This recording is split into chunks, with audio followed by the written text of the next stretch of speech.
എനിക്ക് മെച്ചൂരിറ്റി വരും എന്ന് കാത്തിരുന്നിട്ട് വന്നില്ല. ഞാൻ കിട്ടിയത് പിന്നെ ഞാനിത് ഉണ്ടാക്കാൻ ശ്രമിച്ചു.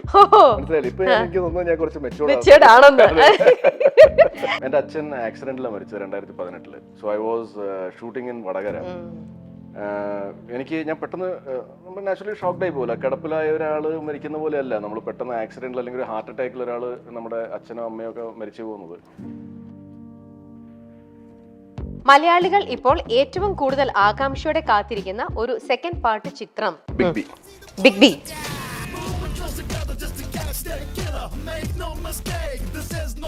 ഹലോ, ഷാജി പാപ്പൻ അല്ലേ? ഞാൻ അറക്കല പോവാണ്. അല്ല, എനിക്ക് ഒരു കംപ്ലൈന്റ് ഉണ്ട്. നിങ്ങൾ കല്യാണത്തിന് വിളിക്കാത്തത് കാരണം എനിക്ക് വരാൻ പറ്റിയില്ല. Anyways, wish you A very happy married life. ഈ കോർപ്പറേറ്റ് കരിയർ എൻഡ് ചെയ്തിട്ട് ഞാൻ ഫിലിം കരിയറിലേക്ക് വരുമ്പോഴത്തേക്കും അനുവാണ് ഏറ്റവും കൂടുതൽ സപ്പോർട്ട് ചെയ്തത്. ആ സമയത്ത് എനിക്ക് സിനിമകളില്ല. And Anu was the only earning member.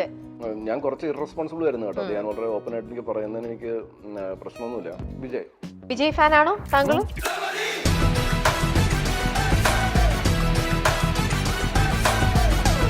കാണാറുണ്ടോ?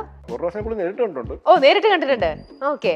മറ്റേത് പിന്നെ മൂവീസ് ഒക്കെ കാണാറുണ്ട്. ഈ നമ്മള് ഒരിക്കലും എത്തുമെന്ന് വിചാരിക്കാത്ത ഒരു സ്ഥലത്തേക്ക് നമ്മൾ എത്തി. ഹാർവിയോറ, the exclusive collection of adenium plants. ഇനി നിങ്ങളുടെ വീടിന്റെ അകത്തളങ്ങളിൽ ഹാർവിയോറ അഡീനിയം പ്ലാന്റ്സ് പുഷ്പിച്ചു നിൽക്കും. വെബ്സൈറ്റ് വഴി ഓർഡർ ചെയ്ത് കഴിഞ്ഞാൽ ഇന്ത്യയിൽ എവിടെയും ഫ്രഷ് ആയി ഞങ്ങൾ അഡീനിയം പ്ലാന്റ് നിങ്ങളുടെ വീട്ടിൽ എത്തിച്ചു തരും. കൂടുതൽ വിവരങ്ങൾക്കായി ഹാർവിയോറ വെബ്സൈറ്റ് സന്ദർശിക്കുക.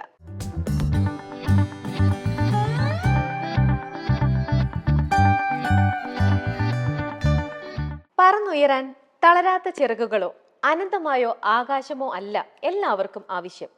നമ്മൾ കൂടെയുണ്ടാവും. ഏത് പ്രതിസന്ധികളിലും പ്രതീക്ഷ നൽകുന്ന വാക്കുകളായിട്ടും നമ്മുടെ സാന്നിധ്യവും നമ്മൾ കൊടുക്കുന്ന ഒരു മെന്റൽ സപ്പോർട്ടും ഉണ്ടല്ലോ. ചില വ്യക്തികൾക്ക് ഈ ഒരു മെന്റൽ സപ്പോർട്ട് മാത്രം മതി അവർക്ക് ഉയരങ്ങളിലേക്ക് പറക്കാനായിട്ട്. അങ്ങനെ നമ്മുടെ ജീവിതത്തിൽ പറന്നുയർന്ന് ജീവിത വിജയമായി കാഴ്ചവെച്ച ഒരുപാട് വ്യക്തികളെ കോർത്തിണക്കിയതാണ് നമ്മുടെ ലൈഫ് ഈസ് ബ്യൂട്ടിഫുൾ.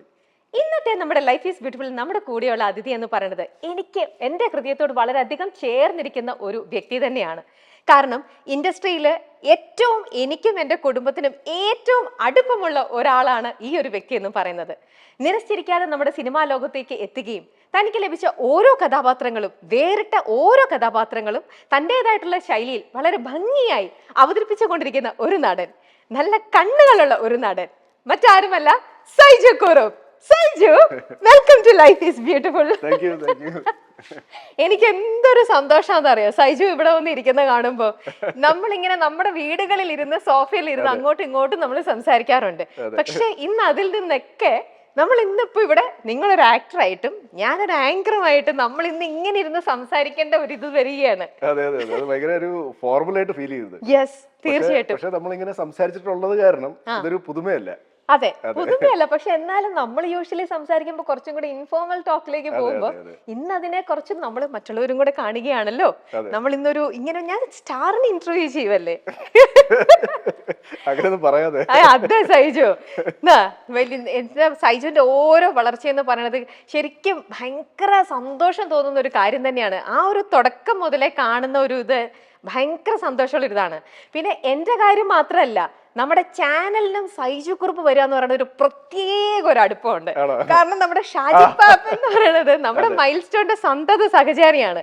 അപ്പൊ അതുകൊണ്ട് നിങ്ങളും ഷാജി പാപ്പന്റെ ഇതെന്ന് പറയുമ്പോഴേ ശരിക്കും അങ്ങനെ മൊത്തത്തിൽ എല്ലാവർക്കും ഭയങ്കര ഒരു സന്തോഷമുള്ള ഒരു മൊമെന്റ് ആണ് സൈജു കുറുപ്പ് ഇന്നിപ്പോ നമ്മുടെ ഗസ്റ്റ് ആയിട്ട് വരിക എന്ന് പറയുന്നത്. ശരി, എനിക്ക് ഓഡിയൻസിന് പറയില്ലായിരിക്കും, നമുക്കറിയാം.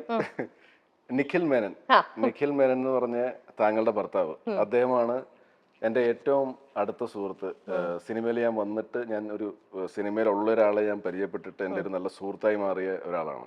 അതുകൊണ്ട് തന്നെ ഇപ്പം നേരത്തെ രമ്യ പറഞ്ഞ പോലെ എൻ്റെ ആ സ്ട്രഗ്ലിംഗ് സ്റ്റേജും പിന്നെ എനിക്ക് ബ്രേക്ക് കിട്ടുന്ന ആ ഒരു സ്റ്റേജും, ഇപ്പോൾ ട്രിവാൻഡ്രം ലോഡ്ജ് ആയാലും അതൊക്കെ നിങ്ങൾ വളരെ ക്ലോസ്ലി വാച്ച് ചെയ്തിട്ടുണ്ട്. നിങ്ങൾ ആ സമയത്ത് അത് കണ്ടിട്ടുണ്ട്, നേരിട്ട് കണ്ടിട്ടുണ്ട്. ഇങ്ങനെയൊക്കെ ആയിരുന്നു എൻ്റെ അവസ്ഥ, ഇങ്ങനെയൊക്കെ ഒരു എന്താണ് ടഫ് റോഡിൽ കൂടെയാണ് ഞാൻ പോയിക്കൊണ്ടിരുന്നത്. ഇൻഫാക്ട് നിഖിലും ട്രിവാൻഡ്രം ലോഡ്ജിന്റെ ഭാഗമായിരുന്നു. എനിക്കിപ്പോഴും ഓർമ്മയുണ്ട് ഓഡിയോ റിലീസ് ഫംഗ്ഷന് നിഖിലായിരുന്നു ആങ്കർ ചെയ്തത് ആ function. So it was all ഒരു എന്താണ് ഫാമിലിയുടെ ഒരു സപ്പോർട്ട് ഉണ്ടായിരുന്ന പോലെയായിരുന്നു നിഖിൽ കൂടെ ഉള്ളപ്പോൾ. സോ അത് ഓഡിയൻസിന് അറിയില്ലായിരിക്കും. അറിയില്ല. അതെ, ശരിക്കും നിഖിലിന്റെ അടുത്ത് ചോദിച്ചു കഴിഞ്ഞാലും എപ്പോ ചോദിച്ചാലും നിഖിൽ ആദ്യം പറയുന്ന വാക്ക് സൈജു സൈജു സൈജു. എനിക്ക് നന്നായിട്ട് അറിയാം, ഒരു ഭാര്യ എന്നുള്ള രീതിയിൽ നിൽക്കുമ്പോൾ ഇവര് തമ്മിലുള്ള ആത്മബന്ധം അത് എത്രത്തോളം സ്ട്രോങ് ആണെന്നുള്ള ഒരു സംഭവം. ഇൻഫാക്ട് ഒരു കാര്യം കൂടെ എനിക്ക് ആഡ് ഓൺ ചെയ്യാനുണ്ട് നിഖിലിനെ കുറിച്ച്. എൻ്റെ അച്ഛൻ ആക്സിഡന്റിലാണ് മരിച്ചത് 2018. So I was shooting in Vadakara. ഞാൻ പെട്ടെന്ന് നമ്മൾ നാച്ചുറലി ഷോക്ക്ഡ് ആയി പോകില്ല. കിടപ്പിലായ ഒരാൾ മരിക്കുന്ന പോലെയല്ല നമ്മൾ പെട്ടെന്ന് ആക്സിഡന്റിൽ അല്ലെങ്കിൽ ഒരു ഹാർട്ട് അറ്റാക്കിൽ ഒരാൾ നമ്മുടെ അച്ഛനോ അമ്മയോ ഒക്കെ മരിച്ചു പോകുന്നത്. അപ്പം എന്താ ചെയ്യേണ്ടതെന്നുള്ള ഒരു ഇതുമില്ല. ഞാൻ ആ ഹോട്ടൽ റൂമിൽ ഇരിക്കുകയാണ്, ഞാൻ നമ്പ് സ്റ്റേജിലാണ്. എൻ്റെ അച്ഛൻ്റെ അടുത്ത്, അച്ഛൻ മരിച്ചു എനിക്ക് മനസ്സിലായി, അച്ഛൻ്റെ അടുത്ത് ഇനിയിപ്പം ആരാണ് അവിടെ എത്തേണ്ടത്, അപ്പം ആരെ വിളിക്കുമെന്ന് ഞാൻ ആലോചിച്ചപ്പോഴത്തേക്കും ഞാൻ ഏറ്റവും ആദ്യം വിളിക്കുന്നത് നിഖിലിനെയാണ്. നിഖില് എറണാകുളത്തുണ്ടോ? എൻ്റെ അച്ഛൻ ഇങ്ങനെ തുറവൂര് ആശുപത്രിയിൽ മരിച്ചു കിടക്കുവാണ്, ആക്സിഡന്റിൽ മരിച്ചു, നിഖിലിന് പോകാൻ പറ്റുവാണെങ്കിൽ പോകണം, നീ ഒന്നും പറയേണ്ട, ബാക്കി വിട്ടേക്കാൻ പറഞ്ഞു. അപ്പോൾ കൂടുതൽ സംസാരിക്കാൻ പറ്റില്ല. അത് കഴിഞ്ഞിട്ട് പിന്നെ ഞാൻ നീനയെ വിളിച്ചത്. അപ്പോൾ അമ്മയും ഈ ആക്സിഡൻറ്റിൽ ഉണ്ടായിരുന്നു. അമ്മയ്ക്കൊരു ഷോൾഡർ ഇഞ്ചുറി ഒക്കെ ഉണ്ടായി. അങ്ങനെ അമ്മ പിന്നെ നമ്മൾ ആസ്റ്റർ മെഡിസിറ്റിയിൽ നമ്മൾ അഡ്മിറ്റ് ചെയ്തു. അപ്പം നീനയാണ് അമ്മയുടെ അടുത്ത് പോയത്, അനുവിനെയും കൂട്ടി. എന്നിട്ട് നിഖിലായിരുന്നു അവിടെ ഹോസ്പിറ്റലിൽ മൊത്തം നിന്നത്. അച്ഛൻ്റെ ബോഡി വീട്ടിലേക്ക് കൊണ്ടുവരുമ്പോഴും നിഖിലാണ് കൂടെ വന്നത്. അന്ന് രാത്രി ലേറ്റ് നൈറ്റ് വരെ നിന്നു, പിറ്റേ ദിവസം വന്നു. അതൊക്കെ ഒരു ആത്മാർത്ഥ സുഹൃത്തിനെ അത് ചെയ്യാൻ പറ്റുള്ളൂ. So he did all those things. അത് എനിക്ക് വേറൊരു വേദിയിൽ എനിക്കിതിലായിട്ട് ഈ കാര്യങ്ങൾ പറയാൻ പറ്റിയിട്ടില്ല. പക്ഷേ ഇതിപ്പം താങ്കളായതുകൊണ്ടാണ്, ഡെഫിനറ്റ്ലി താങ്കളായതുകൊണ്ടാണ് ഞാനിത് പറയുന്നത്. അപ്പോൾ ഓഡിയൻസ് ഷുഡ് നോ ദാറ്റ് ഇങ്ങനത്തെ ആൾക്കാർ നമ്മുടെ ഇടയിലുണ്ട്. Thank you Saiju, thank you so much for. പക്ഷെ നമ്മളിതൊന്നും പ്രതീക്ഷിച്ചിട്ടല്ല. നിഖില് സൈജുന് അറിയാലോ, ഈ ക്യാരക്ടേഴ്സ് ലൈക്ക് ദാറ്റ് എപ്പോഴും വിളിച്ചാൽ വെളിപ്പുറത്തുള്ള ഒരു നല്ലൊരു സുഹൃത്താണ് നിഖില്. ഞാൻ എപ്പോഴും പറയും, നല്ലൊരു ഹസ്ബൻഡും അല്ല, നല്ലൊരു അച്ഛനും അല്ല, നിഖില് ഫ്രണ്ട് എന്നുള്ള രീതിയിൽ അങ്ങനെയല്ല. ആ ഒരു സൈഡ് നിഖിലുണ്ടല്ലോ, അവിടെ അത്രയും പെർഫെക്റ്റ് ആണ്, 100% പെർഫെക്റ്റ് ആണ് നിഖില് എപ്പോഴും. ഓക്കെ സജു, നമ്മുടെ ലൈഫ് ഈസ് ബ്യൂട്ടിഫുൾ എന്ന് പറഞ്ഞ ഈ ഒരു ഷോ ഭയങ്കര അൺപ്രഡിക്റ്റബിൾ ആണ്. ഒരുപാട് സർപ്രൈസ് ഫാക്ടേഴ്സ് ഇങ്ങനെ കോർത്തെടുക്കും, അത് അങ്ങനെ ഇങ്ങനെയൊക്കെ ആയിട്ട് ഒരുപാടുള്ളതാണ്. ഇന്നിപ്പം സൈജുവിന് ഒരുപാട് സമയം ഇന്ന് ചെലവഴിക്കാനില്ല എന്ന് പറഞ്ഞതുകൊണ്ട് നമ്മൾ വേറൊരു ഫോർമാറ്റിലൂടെ ഇന്ന് പോകണമെന്ന് മാത്രം. പക്ഷെ എന്നാലും നമുക്ക് ഷോ തുടങ്ങുമ്പം ഇവിടെ ഇരിക്കുന്നത് നമ്മുടെ ചാനലിന്റെ പേരും ഷാജി പാപ്പൻ എന്നാണ്. ഇവിടെ ഇരിക്കുന്ന ഒരാളും ഷാജി പാപ്പനായിട്ട് വളരെ അധികം അടുപ്പമുള്ള ഒരാളാണ്. അപ്പോൾ നമ്മുടെ ഇവിടെ ചാനൽ സൈഡിലുള്ള ഒറിജിനൽ ഷാജി പാപ്പൻ എന്ന് പറയുന്നതും സൈജുവിന്റെ ഫാനാണ്, ഭയങ്കര ഫാനാണ്. സൈജുവിന്റെ ഒരു ഇത് കേട്ട് നമുക്കപ്പം അദ്ദേഹത്തിന് അറിയ പോലും ഇല്ല ഇവിടെ സൈജുവായിട്ട് നമ്മളിപ്പോ ഒരു ഇന്റർവ്യൂ തുടങ്ങി. നമുക്കൊരു സർപ്രൈസ് കോള് ആ ഷാജിപ്പാപ്പിന് നമുക്ക് കൊടുത്തോണ്ട് തന്നെ നമുക്ക് തുടങ്ങാം ഷോ. ഓക്കെ, ഷാജിപ്പാപ്പിന്റെ കല്യാണം ഈടെയായിരുന്നു. ഈടെ വളരെ യങ്ങാണ്, ഈടെയാണ്. സുരേഷ് ഗോപി വന്നിരുന്നു, ശ്വേതാമേൻ ഉണ്ടായിരുന്നു, അവരൊക്കെ ആയിട്ട് അങ്ങനെ ഭയങ്കര വൈറലായിരുന്നു കല്യാണം. എന്നിട്ട് ഇവര് ഫുൾ വീഡിയോ ഫുൾ ഇട്ട് യൂട്യൂബ് ചാനലിൽ തന്നെ എല്ലാം അപ്ലോഡ് ചെയ്തു. അപ്പൊ അങ്ങനെ കുറച്ച് വൈറലായിരുന്നു കല്യാണ പരിപാടികളെല്ലാം. കണക്ട് ആയോ? സൈജു തന്നെ. ഹലോ ഹലോ, ഷാജി പാപ്പൻ. ഹലോ, ഷാജി പാപ്പൻ അല്ലേ? ഞാൻ അറക്കല പോവാണ്. അല്ല, എനിക്ക് ഒരു കംപ്ലൈന്റ് ഉണ്ട്. നിങ്ങൾ കല്യാണത്തിന് വിളിക്കാത്തത് കാരണം എനിക്ക് വരാൻ പറ്റിയില്ല. Anyways, wish you A very happy married life. ഞാൻ നിങ്ങളുടെ ഫ്ലോറിൽ ഇവിടെ രമ്യയായിട്ട് ചാറ്റ് ചെയ്തോണ്ടിരിക്കുകയാണ്. അതെ, ഇവിടെ ഇല്ലല്ലോ നിങ്ങള്? അത് ശരി, അത് ശരി. എന്തായാലും അടിപൊളി, നല്ല വിശേഷം. അങ്ങനെ പോകുന്നു. അപ്പൊ നമ്മുടെ പുതിയൊരു പടം റിലീസ് ആവുന്നുണ്ട്, ഭരതനാട്യം എന്ന് പറഞ്ഞ. അപ്പം ആദ്യമായിട്ട് ഞാനൊരു പടം കോ പ്രൊഡ്യൂസും കൂടെ ചെയ്യുവാണ്. അപ്പൊ അതിന്റെ ഒരു സന്തോഷത്തിലാണ്, അതിന്റെ ഒരു ടെൻഷനും ഉണ്ട്. നമ്മൾ ഓഗസ്റ്റ് 23 റിലീസാണ്. അപ്പൊ അതിന്റെ താങ്ക് യു. അപ്പം നിങ്ങള് സകുടുംബം നവവധുവായിട്ട് പോയി തിയേറ്ററിൽ കാണണം ഭരതനാട്യം. ശരി, ഞാൻ രമ്യക്ക് കൊടുക്കാം ഒരു മിനിറ്റ്. ഹലോ ഷാജി പാപ്പൻ. അബുവിന്റെ ശബ്ദം കേട്ടപ്പോ തന്നെ മനസ്സിലായല്ലേ? ആണോ? അയ്യോ, അപ്പൊ ഞാൻ എന്റെ ചിരിയിൽ നിന്നാണോ ക്യാച്ച് ചെയ്തത്?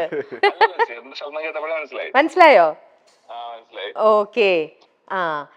ഞങ്ങളിപ്പോ നടക്കട്ടെ, ഷൂട്ട് നടക്കട്ടെ. ഓക്കെ ശരി കേട്ടോ ഷാൽബീൻ. ഓക്കെ. ആ, ഇനി നമുക്ക് നമ്മുടെ സൈജുവിന്റെ ഈ ജീവിതം എന്ന് പറയണത് എത്രത്തോളം ബ്യൂട്ടിഫുൾ ആ Saiju? Life is really beautiful. അതായത് ഈ നമ്മൾ ഒരിക്കലും എത്തുമെന്ന് വിചാരിക്കാത്ത ഒരു സ്ഥലത്തേക്ക് നമ്മൾ എത്തി. നമുക്കിത് പണ്ട് തൊട്ടേ നമ്മൾ കണ്ട ഒരു വിവരമേ ഉള്ളൂ സിനിമയെ പറ്റി. സിനിമകൾ ഭയങ്കരമായിട്ട് ആസ്വദിക്കുമായിരുന്നു. അതായത് ഇപ്പൊ നമ്മൾ ചില സിനിമയെ പറ്റിയൊക്കെ നമ്മൾ പലപ്പോഴും പറയാറില്ലേ, കൂറ സിനിമ എന്നൊക്കെ പറയാറില്ലേ, അങ്ങനത്തെ ഒരു സിനിമ എനിക്കില്ലായിരുന്നു. എനിക്ക് എല്ലാ സിനിമയും ഇഷ്ടമായിരുന്നു. സിനിമയായിരുന്നു ഞാൻ സ്നേഹിച്ചുകൊണ്ടിരുന്നത്. യു വോണ്ട് ബിലീവ്, ഞാൻ ആ സമയത്ത് മലയാളത്തിലായാലും ഹിന്ദിയിലായാലും എത്രയോ സിനിമകൾ ഞാൻ കണ്ടിട്ടുണ്ട്. ഓടാത്ത പടങ്ങളൊക്കെ ഞാൻ പല പ്രാവശ്യം കണ്ടിട്ടുണ്ട്. അത്രയും സമയം ഉണ്ടായിരുന്നു, അത് വേറൊരു കാര്യം. പിന്നെ അതിനുള്ള തിയേറ്ററിൽ പോയി തന്നെ കാണുമോ? ഇല്ല, തിയേറ്ററിലല്ല, VCR. പിന്നെ ഒരു മിഡ് 90s സാറ്റലൈറ്റ് ടെലിവിഷൻ വന്നു. അപ്പൊ പിന്നെ ചാകരയാണല്ലോ. അപ്പം ഇംഗ്ലീഷ് സിനിമകൾ ഈ ഇംഗ്ലീഷ് അധികം ഈ ഫാസ്റ്റ് ആയിട്ട് അവരുടെ സ്ലാങ് നമുക്ക് ഫോളോ ചെയ്യാൻ പറ്റാത്തത് കൊണ്ട് അധികം ഫോളോ ചെയ്യാറില്ലായിരുന്നു. പക്ഷേ ജാക്കി ചാന്റെ സിനിമകൾ, ഇതൊക്കെ ആക്ഷൻ അതിന്റെ പിന്നെ വലിയ പിന്നെ Jurassic park, independence day. Jurassic park ഒരുപാട് പ്രാവശ്യം കണ്ടിട്ടുണ്ട്. തിയേറ്ററിൽ തന്നെ 3-4 പ്രാവശ്യമൊക്കെ കണ്ടിട്ടുണ്ട്. പിന്നെ ലോസ്റ്റ് വേൾഡ്, അതിന്റെ തന്നെ സെക്കൻഡ് പാർട്ട്. അപ്പൊ അങ്ങനെയുള്ള സിനിമകളൊക്കെ കണ്ടിട്ടുണ്ട്. Titanic I so in theatre. ഭയങ്കര എക്സ്പീരിയൻസ് ആയിരുന്നു. അപ്പം ആ ഒരു മേഖലയിലേക്ക് ജോലിയുമായി എന്നെ ഒരാള് വിളിക്കുവാണ്. എന്നിട്ട് ഞാൻ അവിടെ എത്തുന്നു. എന്നിട്ട് ഇപ്പം 20th ഇയർ ആണ് എന്റെ. പക്ഷെ ഒരിക്കലും സ്വപ്നം പോലും കണ്ടിട്ടില്ലല്ലോ ഇത്രയും സിനിമകൾ ഇഷ്ടവും സിനിമ കാണുകയും ചെയ്യുമ്പോൾ ഇവരെ പോലെ ഓരോ നാളെ എനിക്ക് ഒരു സ്റ്റാർ ആവണമെന്ന് ഒരു നിമിഷം പോലും ചിന്തിച്ചിട്ടില്ല. ഇല്ല, ഞാൻ ചിന്തിച്ചിട്ടൊക്കെ ഉണ്ട്. അതായത് സിനിമയിലൊക്കെ അഭിനയിക്കാൻ അത് എല്ലാവരും ചിന്തിക്കുന്നതല്ലേ. എന്നാലും അങ്ങനെ ഒരു ചിലർ പറയാറുണ്ട് ഉള്ളിൽ നിന്നുള്ളിൽ സിനിമ നടൻ ആവാൻ വേണ്ടിയിട്ടുള്ള ഒരു ആഗ്രഹം. അങ്ങനത്തെ ഭീകര പാഷനും ഒന്നും ഉണ്ടായിരുന്നില്ല. അതിന് അത് നടക്കൂല. നമുക്ക് എത്തിപ്പെടാൻ പറ്റാത്ത ഒരു മേഖലയാണ്. ഇതൊരു സ്വപ്ന ലോകമാണല്ലോ അന്നത്തെ. ഇപ്പോഴല്ലേ നമ്മള് ആക്ടേഴ്സിനെയും ഡയറക്ടേഴ്സിനെയൊക്കെ നമ്മൾ വഴിവെച്ച് കാണുന്ന റെസ്റ്റോറൻറ്റ്സിൽ കാണുന്നതൊക്കെ. ഇപ്പൊ ഞാൻ നാഗ്പൂർ എന്ന് പറഞ്ഞൊരു സ്ഥലത്താണ് ഞാൻ ജീവിച്ചത്, മഹാരാഷ്ട്രയില്. പിന്നെ നാഗ്പൂറും ബോംബെ എന്ന് പറഞ്ഞാല് രണ്ട് കോർണറിലാണ്. ഇത് സീ സൈഡും മറ്റേത് മിഡാണ്. ഇന്ത്യയുടെ ആക്ച്വലി മിഡ് പോയിന്റ്, അവിടെ 0 മൈൽ എന്ന് പറഞ്ഞ ഒരു സ്ഥലമുണ്ട്. അതാണ് ഇന്ത്യയുടെ സെന്റർ. അപ്പം ഭയങ്കര ദൂരമാണ്. അപ്പൊ നമുക്ക് ഒരിക്കലും സിനിമ നടന്മാരെ അല്ലെങ്കിൽ ആക്ടേഴ്സിനെയോ ഡയറക്ടേഴ്സിനോ ഒന്നും കാണാൻ പറ്റിയിട്ടില്ല. അപ്പൊ ഇത് നമുക്ക് എത്തിപ്പെടാൻ പറ്റാത്തൊരു ലോകമാണ്. നമ്മൾ മലയാളം സിനിമകൾ കാണുമായിരുന്നു. പക്ഷെ ഇവിടെ നമ്മൾ സമ്മർ ഹോളിഡേസിന് വന്നു കഴിഞ്ഞാൽ ചേർത്തലയിൽ പോകും. അച്ഛൻ്റെ വീട്ടിൽ കുറച്ച് ദിവസം താമസിക്കും, അമ്മയുടെ വീട്ടിൽ കുറച്ച് ദിവസം താമസിക്കും. പിന്നെ ചിലപ്പോൾ എനിക്ക് തോന്നുന്നത് എറണാകുളത്ത് വന്നാൽ ചിലപ്പോൾ കാണാൻ പറ്റുമായിരിക്കും. പക്ഷെ എറണാകുളമായിട്ട് നമുക്ക് ഇപ്പം അടുത്താണ്, 24 കിലോമീറ്റർ ഉള്ളൂ. പക്ഷെ വരാറില്ല, ആവശ്യം വരാറില്ല. ഇവിടെ നമ്മുടെ റിലേറ്റീവ്സ് ആരും ഇല്ലായിരുന്നു. അപ്പം അതിനെപ്പറ്റി ആലോചിച്ചിട്ടില്ല. പക്ഷെ പണ്ട് കൊച്ചിലേക്ക് ചിലപ്പം എനിക്ക് തോന്നുന്നത് സാധാരണ ആൾക്കാർ ചിന്തിക്കുന്ന പോലെ ഞാനും ചിന്തിച്ച് കാണണം. സിനിമയിലൊക്കെ ഒന്ന് അഭിനയിച്ചിരുന്നെങ്കിൽ കുറച്ച് ആൾക്കാർക്ക് നമ്മളെ മനസ്സിലാവുമല്ലോ. Thank you. അപ്പം ഒരിക്കലും എത്തിപ്പെടുന്നൊന്നും വിചാരിച്ചിട്ടില്ല. അങ്ങനെ യാദൃശ്യമായിട്ട് ഞാൻ എത്തുവാണ്. അപ്പൊ ഞാൻ മൈനിങ് എഞ്ചിനീയർ ആണ്. മൈൻസ് എല്ലാം ഈ ഐസൊലേറ്റഡ് ഏരിയ, റിമോട്ട് ഏരിയാസിലാണ് സിറ്റുവേറ്റ് ചെയ്യുന്നത്. അപ്പൊ ജോലി കിട്ടുവാണെങ്കിൽ എനിക്ക് അവിടെ ആയിരിക്കും കിട്ടുന്നത്. എനിക്ക് സിറ്റി ലൈഫ് ഇഷ്ടം. അപ്പൊ ഞാൻ ഈ പരിപാടി ഞാൻ ഒരു 2-3 ദിവസം മൈൻസിൽ ജോലി ചെയ്തിട്ട് ഞാൻ ആ പരിപാടി വിട്ടു. എന്നിട്ട് പിന്നെ സെയിൽസിൽ വർക്ക് ചെയ്യാൻ ഓർത്തു. സെയിൽസ് ആണെങ്കിൽ പിന്നെ നമുക്ക് സിറ്റി ലൈഫ് കിട്ടും. അങ്ങനെ ഞാൻ ICICI ബാങ്കിൽ സെയിൽസ് കരിയർ തുടങ്ങി, നാഗ്പൂർ വെച്ച് തന്നെ. പിന്നെ സിറ്റി ലൈഫിന് വേണ്ടി ഡെഫിനറ്റ്ലി. എനിക്ക് ആക്ച്വലി അന്ന് കിട്ടിയ ശമ്പളത്തിന്റെ 4-1 എനിക്ക് ഞാൻ സെയിൽസിൽ ജോയിൻ ചെയ്തപ്പോൾ എനിക്ക് കിട്ടുന്നുള്ളൂ. പക്ഷെ എങ്കിലും എനിക്ക് ഓക്കെയാണ്. എന്ന് വെച്ചാൽ എനിക്ക് സിറ്റി ലൈഫ് ഉണ്ടല്ലോ. അങ്ങനെ അതിനുശേഷം അമ്മയച്ഛനും കൂടെ വന്നു. ഞാൻ പിന്നെ ഇവിടെ വന്നിട്ട് ഇവിടെ HR കൺസൾട്ടൻസീസിൽ ഞാൻ എൻ്റെ റെസ്യൂമൊക്കെ കൊടുത്ത് അങ്ങനെ എനിക്ക് ബിർള സൺ ലൈഫ് ഇൻഷുറൻസിൽ എനിക്ക് കേരളത്തിൽ ആദ്യത്തെ ജോലി കിട്ടുന്നു. So I was placed in Kottayam. അപ്പൊ അങ്ങനെ പോകുമായിരുന്നു. അങ്ങനെ എയർടെലിൽ വർക്ക് ചെയ്യുമ്പോഴാണ് എനിക്ക് ഓഫർ കിട്ടുന്നത്. ഓക്കെ. സോ ലൈഫിൽ എനിക്ക് ബോണസസ് മാത്രമേ കിട്ടിയിരിക്കുന്നത്. എൻ്റെ ഫ്രണ്ട്സോ പരിചയക്കാർ പോലും സിനിമയിലില്ല. പക്ഷെ എനിക്ക് അൾട്ടിമേറ്റ്ലി എനിക്ക് സിനിമയിൽ വരാൻ പറ്റി. MG ശ്രീകുമാർ സാറിന്റെ ത്രൂ ഹരിയൻ സാറിനെ മീറ്റ് ചെയ്ത് അങ്ങനെ എനിക്ക് സിനിമയിൽ വരാൻ പറ്റി. പിന്നെ അതിനുശേഷം കുറച്ച് സ്ട്രഗിൾ ഉണ്ടായിരുന്നു. ഈ സ്ട്രഗിൾ എന്ന് പറഞ്ഞാൽ എനിക്ക് സിനിമ കിട്ടാത്തതിന്റെ സ്ട്രഗിൾ അല്ലായിരുന്നു. എനിക്കും ഈ എൻ്റെ പെർഫോമൻസിൽ പ്രശ്നങ്ങൾ ഉണ്ടായിരുന്നു. എനിക്ക് വളരെ വ്യക്തമായിട്ട് അറിയാം. അഭിനയം ആക്ച്വലി അറിയില്ലായിരുന്നു. ഐ മീൻ അഭിനയിക്കാം, പക്ഷെ നാച്ചുറൽ ആയിട്ടുള്ള ഈ പരിപാടിയില്ലേ, അതെ ആ പരിപാടി നമുക്ക് അറിയില്ലായിരുന്നു. പിന്നെ നമ്മൾ പതുക്കെ പതുക്കെ ഈ എക്സ്പീരിയൻസ് കൊണ്ട് പോളിഷ് ആയതാണ് എന്റെ പെർഫോമൻസ്. അതെ സോ ഇപ്പൊ ഞാൻ on whatever stage I am on right now, അവിടെ ഇതെല്ലാം ബോണസസ് ആണ്. ഓക്കെ, ഇതൊന്നും ഞാൻ സ്വപ്നം കണ്ടതോ ഒന്നുമല്ല. ഇന്നിപ്പം മലയാളികൾ കുറച്ച് പേരെന്നെ അറിയുന്നുണ്ട്, എനിക്ക് ഇത്രയും സക്സസ്ഫുൾ സിനിമകളുടെ ഭാഗമാകാൻ പറ്റി, എൻ്റെ ക്യാരക്ടേഴ്സ് പലതും സക്സസ്ഫുൾ ആയി. ഇതൊന്നും ഞാൻ ഒരിക്കലും ഈ ജോലി ചെയ്യണ സമയത്ത് ഒന്നും ഞാൻ ആലോചിച്ചിട്ടില്ല. ബട്ട് ഇതിൻ്റെ അകത്ത് ഇപ്പം ഞാൻ സെയിൽസിൽ വർക്ക് ചെയ്യുമ്പോഴത്തേക്കും സെയിൽസിൽ ഭയങ്കര സ്ട്രെസ്സും പ്രഷറൊക്കെ ആണല്ലോ. അപ്പൊ അതൊന്നും കാണൂല, സിനിമയിൽ അഭിനയിച്ചുകൊണ്ടിരുന്നാൽ മതിയല്ലോ, എന്ന് ഞാൻ വിചാരിച്ചു. പക്ഷെ അൾട്ടിമേറ്റ്ലി അങ്ങനെയല്ല. ഇത് ഏത് കരിയർ ആണെങ്കിലും നമുക്ക് ഈ സാധനങ്ങളൊക്കെ ഉണ്ടാവും. സോ റൈറ്റ് നൗ ഇപ്പം ഒരു പടം കിട്ടാണ്ട് വരുമ്പോൾ ഉള്ള പ്രശ്നം, കിട്ടിക്കഴിഞ്ഞാൽ നല്ലപോലെ പെർഫോം ചെയ്യാനുള്ള പ്രശ്നം, പെർഫോം ചെയ്ത് കഴിഞ്ഞാൽ അത് റിലീസ് സമയത്ത് ഇത് ഓടുമെന്നുള്ള, ഓഡിയൻസിന് ഇഷ്ടപ്പെടുമെന്നുള്ള ഒരു നമുക്ക് ടെൻഷൻ കാണും. അപ്പൊ അങ്ങനെയുള്ള ഒരു പടം ഹിറ്റായാലും ഇനിയിപ്പോ നമ്മള് ഇങ്ങനത്തെ ക്യാരക്ടേഴ്സ് ആണോ ഇനി സെലക്ട് ചെയ്യേണ്ടത്, അതോ ഇതിൽ നിന്ന് മാറ്റി ചെയ്യണോ എന്നുള്ളൊരു ടെൻഷൻ. ഇത് മാറ്റി ചെയ്താൽ ഇത് വർക്കായി, ഇനിയിപ്പോ മാറ്റി ചെയ്തത് വർക്കായില്ലെങ്കിലോ, അപ്പൊ ഈ പേരും കൂടെ എന്റെ പോകുമോ? അപ്പൊ ഇങ്ങനെയുള്ള ഒരുപാട് കാര്യങ്ങൾ നമ്മുടെ മനസ്സിൽ, വി ആർ ഹ്യൂമൻസ്, നമ്മുടെ മനസ്സിൽ കൂടെ ഇങ്ങനെ പോയിക്കൊണ്ടിരിക്കും. അപ്പം പക്ഷേ എവറിത്തിങ് സെഡ് ആൻഡ് ഡൺ ഞാൻ എൻജോയ് ചെയ്യുന്നുണ്ട്. So life is really beautiful and നല്ല പാരന്റിങ് ആയിരുന്നു എന്റെ മക്കളുടെ ഒക്കെ ചോദിച്ചാൽ പറയാൻ പറ്റും എന്റെ പാരന്റിങ് എങ്ങനെയാണ്. But I'm not that confident, അതുകൊണ്ട് ചോദിക്കണ്ട. ബട്ട് എന്റെ അമ്മയച്ഛനും വളരെ നല്ലപോലെ എല്ലാവരുടെയും അമ്മയച്ഛന്മാരും ചെയ്യുന്ന പോലെ അതെ അതെ. പക്ഷെ നല്ല ഭയങ്കര സ്നേഹി, നല്ല അച്ഛനും അമ്മയും, വളരെ നല്ലൊരു അച്ഛനും അമ്മയും. സോ നല്ലൊരു എന്താണ് സിസ്റ്റർ ഉണ്ട്. പിന്നെ I have got a family of my own right now. അനുവിന്റെ കാര്യം കൂടെ പറഞ്ഞില്ലെങ്കിൽ അനു ചീത്ത പറയും. അതെ, ഇതെല്ലാം കഴിഞ്ഞപ്പോ കിട്ടിയിരിക്കുന്ന ഭാര്യയാണെങ്കിൽ സൈജുവിനെ കറക്റ്റ് ആയിട്ട് ഗൈഡ് ചെയ്ത് കൊണ്ടുപോകാൻ പറ്റുന്ന. ഈ കോർപ്പറേറ്റ് കരിയർ എൻഡ് ചെയ്തിട്ട് ഞാൻ ഫിലിം കരിയറിലേക്ക് വരുമ്പോഴത്തേക്കും അനുവാണ് ഏറ്റവും കൂടുതൽ സപ്പോർട്ട് ചെയ്തത്. ശരിക്കും എനിക്ക് നന്നായിട്ട് അറിയുന്ന കാര്യമാണ് അനു തന്ന ബാക്കപ്പ്, അനു തന്ന ഒരു കോൺഫിഡൻസ്. സൈജുവിന്റെ ജേർണിയിൽ അത് ഭയങ്കര ബോൾഡ് ആയിട്ടുള്ള ഒരു ലേഡിയാണ് അനു. അനുവിന്റെ ആ ഒരു സപ്പോർട്ട് എന്ന് പറയുന്നത് ശരിക്കും സൈജുവിനെ ഭയങ്കര അധികം ഇത് ചെയ്തിട്ടുള്ള ഒരു കാര്യമാണ്. നിഖിലിനെ ഞാൻ പരിചയപ്പെടുന്നത് 2009 ആ സമയത്തൊക്കെ ആയിരിക്കും. അപ്പൊ ഞാൻ എന്റെ കരിയറിൽ ഭയങ്കര ലോ ഫേസിൽ കൂടെ പോകുന്നൊരു സമയമാണ്. പക്ഷെ ആ സമയത്ത് എനിക്ക് സിനിമകളില്ല. Anu was working and Anu was the only earning member.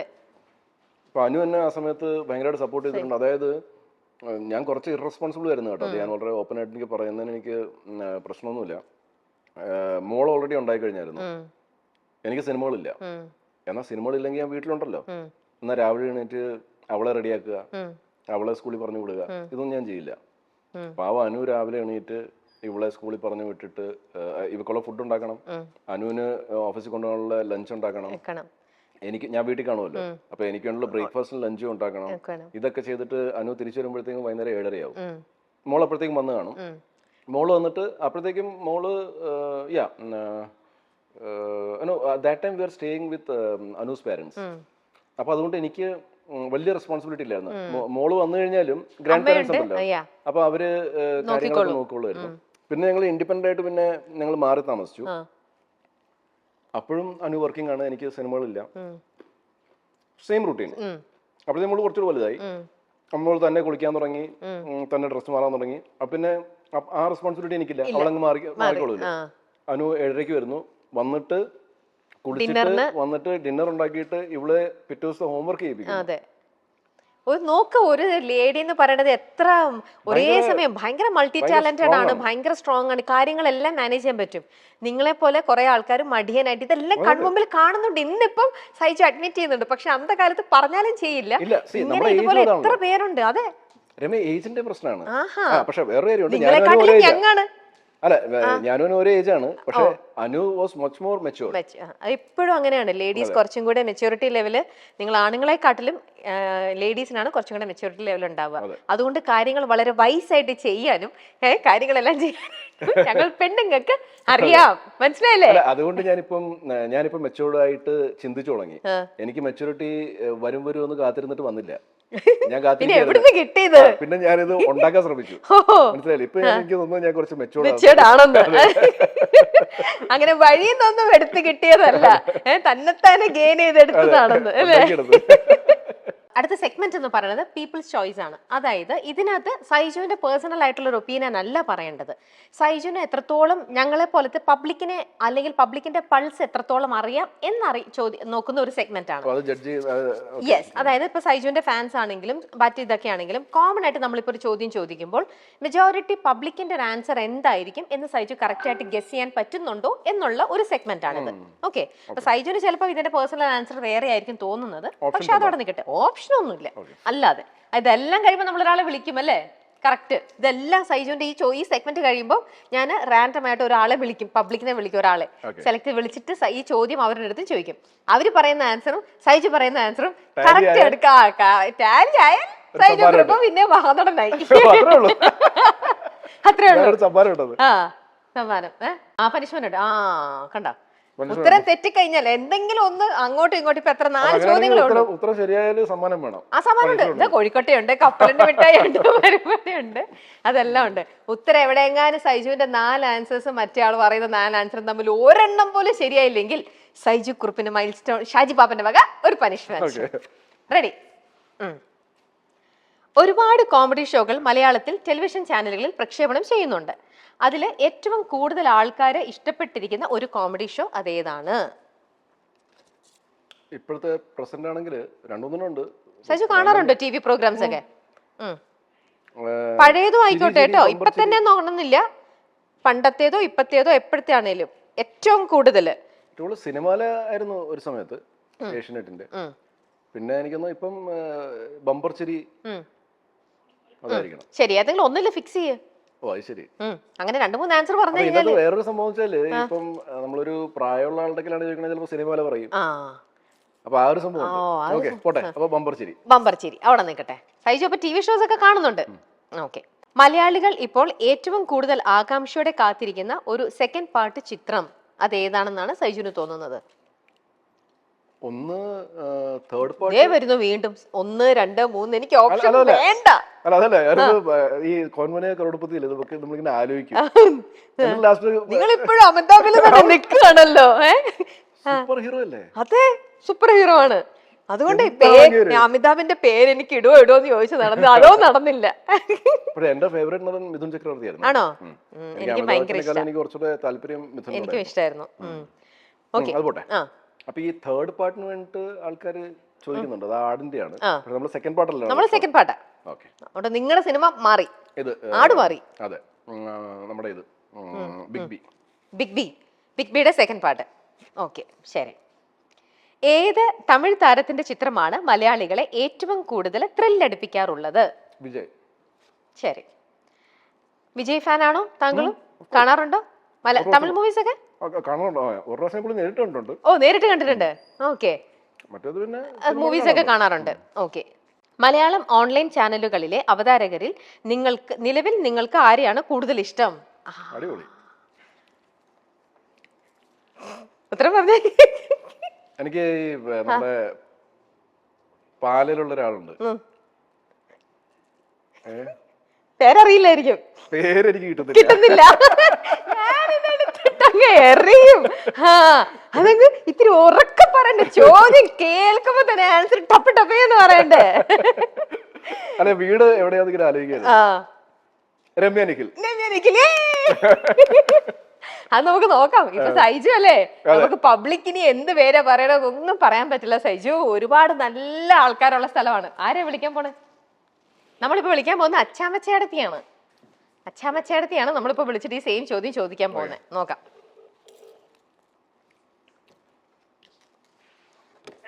Hello hello, അച്ചാമ്മച്ചേടത്തി അല്ലേ? അച്ചാമ്മച്ചേടത്തി അല്ലേ? അതെ അതെ അതെ. ആ അച്ചാമ്മച്ചേർത്തി, ഞാൻ രമ്യാണ്, മൈൽ സ്റ്റോണിൽ നിന്ന് വിളിക്കുക. എന്തോ? ഞാൻ രമ്യാണ്, മൈൽ സ്റ്റോണിൽ നിന്ന് വിളിക്കാണ്, നമ്മുടെ ഷാജി പാപ്പൻ ചാനലിൽ നിന്ന് വിളിക്കുക. ആ ആ ആ ആ പറഞ്ഞോ. ചേട്ടത്തി, നമ്മുടെ മലയാളത്തിൽ ഇപ്പൊ ഒരുപാട് നല്ല കോമഡി ഷോകൾ ഒരുപാട് വരുന്നുണ്ടല്ലോ. ആ ഒരുപാട്. അതില് അച്ചാമ്മച്ചേർത്തിക്ക് ഏറ്റവും കൂടുതൽ ഇഷ്ടപ്പെട്ട ഒരു കോമഡി ഷോ ഏതാണ്? എനിക്ക് ഏറ്റവും ഇഷ്ടപ്പെട്ടത് ഞാനിപ്പോ ഏഷ്യാനെറ്റ് കാണാറുണ്ട്, സൂര്യ കാണാറുണ്ട്, മഴവില്ല് കാണാറുണ്ട്. ആ അതില് സൂര്യനുള്ള രസികരാജ നമ്പർ ഒന്നില്ല. അയ്യോ, ഞാൻ ചെയ്ത ഷോയാ ഇത്. പണ്ടത്തെ കാല, സോറി. അതാണോ ഇഷ്ടം അച്ചാമ്മച്ചേർത്തിക്ക്? ആ ആ ആണോ? ആ രസികരാജ ചെയ്ത ആളാണ് ഞാൻ. ആ എനിക്കറിയാം, ആ കാണാറുണ്ട് ആ കാണാറുണ്ട്. ആ പിന്നെ അതിനകത്ത് ആ ഒരു ഡാൻസ് ആയിട്ട് വരികയല്ലേ. ആഹാ, അപ്പൊ അതൊക്കെ കാണാറുണ്ടല്ലേ പിന്നെ സൈജു? അപ്പൊ അച്ചാമ്മച്ചേർത്തി നമ്മുടെ ആളാ. അച്ചാമ്മച്ചേർത്തി ഇപ്പൊ ബമ്പർച്ചിരി കാണാറുണ്ടോ? ബമ്പർച്ചിരി കാണാറുണ്ടോ? ബമ്പർച്ചിരിയും കാണാറുണ്ട്. കാണാറുണ്ട്. പക്ഷെ കുറച്ചും കൂടി ഇഷ്ടം രസികരാജയായിരുന്നു. രസികരാജ. ശരി, അത് ഫസ്റ്റ് രസികരാജ. എൻട്രി ഇല്ലേ, വരുന്ന എൻട്രി ഇല്ല. ആ ഹോജാ ഏ ഹോജാ, ആ പാട്ട് അതാണ്. ഹോജാ ഏ ഹോജാ ഏ ഹേ ഹോജാ എന്ന് പറഞ്ഞൊരു ഭയങ്കര നല്ല എൻട്രി മ്യൂസിക് ആയിരുന്നു. മലയാളത്തിലെ ഫസ്റ്റ് കോമഡി ഷോ. ആ അതെ അതെ, മലയാളത്തിലെ ഫസ്റ്റ് ഇതായ ഇന്നിപ്പം നമ്മൾ മലയാള സിനിമയിലുള്ള എല്ലാ ഈ കോമഡി ആർട്ടിസ്റ്റുകളും രസികരാജിൽ നിന്ന് വന്നതാ. സൈജു മലയാളം പ്രോഗ്രാംസ് അന്തകാലത്ത് അധികം കാണാറില്ലല്ലോ, അതുകൊണ്ടാണ് സൈജുവിന് അറിയാനിട്ട്. അന്ന് ചരിത്രം സൃഷ്ടിച്ച ഒരു കോമഡി ഷോ പ്രോഗ്രാം ആയിരുന്നു രസികരാജ. അവിടെ നിന്നാണ് പിന്നെ കുറെ കോമഡി ഷോകൾ വന്നത്. ആ സാരല്ല, നമുക്ക് സൈജുവിനെ ക്ഷമിക്കാം. മലയാളിയാന്ന് മാത്രമേ ഉള്ളൂ, മലയാളം പ്രോഗ്രാംസ് കണ്ടോണ്ടിരുന്ന ഒരു കാലഘട്ടത്തിലുള്ള പ്രോഗ്രാം ആയിരുന്നില്ല അത്. ശരി ചേട്ടത്തി, ഞാൻ അടുത്ത ചോദ്യം. മലയാളികള് ഏറ്റവും കൂടുതൽ ആകാംക്ഷയോടെ കാത്തിരിക്കുന്ന ഒരു സെക്കൻഡ് പാർട്ട് ചിത്രം അത് ഏതാണ്? സെക്കൻഡ് പാർട്ട് ചിത്രം നമ്മുടെ എമ്പുരാൻ എന്ന് പറഞ്ഞൊരു സിനിമയില്ലേ, ആ അത് സെക്കൻഡ് പാർട്ട് വന്നാല് ഏറ്റവും നല്ല ഒരു ഇതായിരിക്കും. അതായത് ലൂസിഫറിന്റെ രണ്ടാമത്തെ പാർട്ട് അല്ലേ? ആ അതും തെറ്റി, രണ്ടെണ്ണം. മിക്കവാറും പനിഷ്മെന്റ് കൊണ്ട് നിങ്ങൾ പോളൂ. അല്ല, ഇവിടെ പറഞ്ഞ ചേട്ടത്തി. ഇനി അടുത്തത് തമിഴ് താരത്തിന്റെ ചിത്രമാണ്. ഏത് തമിഴ് താരം? നല്ല ആ സിനിമ നോക്കിയിരിക്കാൻ കാരണം എന്ന് പറയാം, മോഹൻലാലിന്റെ എൻട്രി ആ ഹാ ഹാ, അതുകൊണ്ടാണ് ഇഷ്ടം. ആ ഓക്കെ, ശരി. ഇനി ഏത് തമിഴ് താരത്തിന്റെ ചിത്രമാണ് മലയാളികളെ ഏറ്റവും കൂടുതൽ ത്രില്ലടിപ്പിക്കുന്നത്? രജനീകാന്തും ത്രില്ലടിപ്പിക്കണതാണ്, വിജയും ത്രില്ലടിപ്പിക്കണത്. അപ്പൊ എന്നാലും ഒരു ആൻസർ പറയാമോ? രജനീകാന്താണ്. രജനീകാന്താണ്. എല്ലാം പോയി. പനിഷ്മെന്റ് റെഡിയാക്കി വെച്ചു. അല്ലേ, എന്റെ ഏജ് ഗ്രൂപ്പ് ആയിരിക്കണം. ആ വിജയ്. ആ ഓക്കെ, വിജയ് ഭയത്തിലാണെങ്കിലും നല്ല അഭിനയത്തിന്റെ ഒരു വിജയ് എന്ന് പറയുന്നത് ചെറുപ്പാണ്. ആ ഓക്കെ, ശരി. രണ്ടുപേരും ഉണ്ട്. ഏറ്റവും കൂടുതലും രജനീകാന്താണ്. ഓക്കെ, ശരി. ഇനി മലയാളം നമ്മുടെ ഡിജിറ്റൽ ഈ ഓൺലൈൻ ചാനലിലെ ഏറ്റവും അച്ചാമ്മച്ചേർത്തിക്ക് തോന്നുന്നത് ഏറ്റവും കൂടുതൽ നല്ലൊരു അവതാരക ആരാണെന്നാണ് തോന്നുന്നത്? ഇല്ല, എന്നെക്കാട്ടിൽ എത്രയോ നല്ല ആൾക്കാരുണ്ട് അച്ചാമ്മച്ചേർത്തി. അതെ, കറക്റ്റ് ആണ്. അപ്പൊ അത്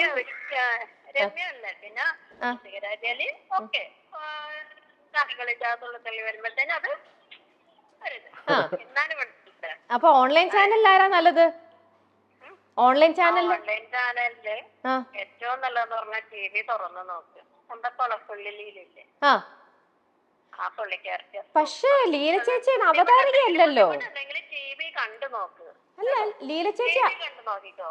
അല്ല, കുളപ്പുള്ളി ലീല ചേച്ചി ആ ഒരു അഭിനേത്രിയല്ലേ, അവതാരകയല്ലല്ലോ. മൈൽ സ്റ്റോൺ മേക്കേഴ്സിന്റെ എല്ലാ പ്രേക്ഷകർക്കും എന്റെ നമസ്കാരം. അപ്പോഴേ നമുക്കൊരു പുതിയ ആള് വേണ്ടേ? അവതാരകയായി. ആഹാ, അപ്പൊ അത് ഡിജിറ്റലില്. ഓക്കെ, മനസ്സിലായി അച്ചാമ്മച്ചേടത്തി എന്തുകൊണ്ടാണ് സെലക്ട് ചെയ്യുന്നത്. ഹലോ, കട്ടായോ? കട്ടായി. അപ്പോൾ സൈജു, നിങ്ങളുടെ ചോയ്സ് തെറ്റാണ്. എന്റെ അല്ല, നിങ്ങളുടെ പ്രൊഡ്യൂസറിന്റെ. എന്റെ പ്രായത്തിനൊത്ത ആളെ വിളിച്ചു ചോദിക്കണമായിരുന്നു അല്ലേ? അപ്പൊ പ്രൊഡ്യൂസർ പനിഷ്മെന്റ് കൊടുക്കണമെന്ന്. എന്താണ് പനിഷ്മെന്റ്? പനിഷ്മെന്റ് എന്താന്നറിയോ? സൈജൻ മിക്കവാറും ഇവിടെ നിന്ന് ഇറങ്ങി ഓടും. ഞങ്ങളുടെ റിലേഷൻ ഇല്ലാണ്ടാക്കണോ? ഞങ്ങള് സൈജന്റെ ഹോം ടൂർ എടുക്കാനായിട്ട് ഒരാഴ്ചക്കുള്ളിൽ സൈജന്റെ വീട്ടിൽ വരുമെന്ന്. സൈജ് ഇപ്പൊ നാളെ പോവും ഷൂട്ടിന്. അല്ല അയ്യോ ഞാനില്ലെങ്കിലും കുഴപ്പമില്ലല്ലോ. ഇല്ല സൈജു ഇല്ലാണ്ടാണോ സൈജുവിന്റെ വീട്ടിലേക്ക് വരണേ? സൈജു ഇല്ലാണ്ട് പോകാൻ പറ്റുമോ? പോകാൻ പറ്റുമോ? ആ പറ്റും. അല്ല ഞാൻ മിക്കവാറും കാണും. ആണോ? ഈ ഒരാഴ്ചക്കുള്ളല്ലേ. ആ അപ്പൊ റെഡിയായി. അപ്പൊ നിങ്ങൾ പനിഷ്മെന്റ് ഏറ്റെടുക്കാണ്. എങ്ങനെയായിരുന്നു ICICI ബാങ്കിൽ നിന്നിരുന്ന ഒരാള് സിനിമാ ലോകത്തേക്ക് എത്തിപ്പെട്ടത്? അത് എവിടുന്നായിരുന്നു എന്നുള്ള കഥയാണ് നമ്മളിപ്പോ കേൾക്കാൻ പോണേ. ഇപ്പം ഞാനിത് പറഞ്ഞാൽ ചിലപ്പോൾ അത് ആൾക്കാരൊക്കെ ഞാൻ വെറുതെ പറയാന്ന്, പക്ഷെ എനിക്ക് എന്തോ സിനിമ എന്തോ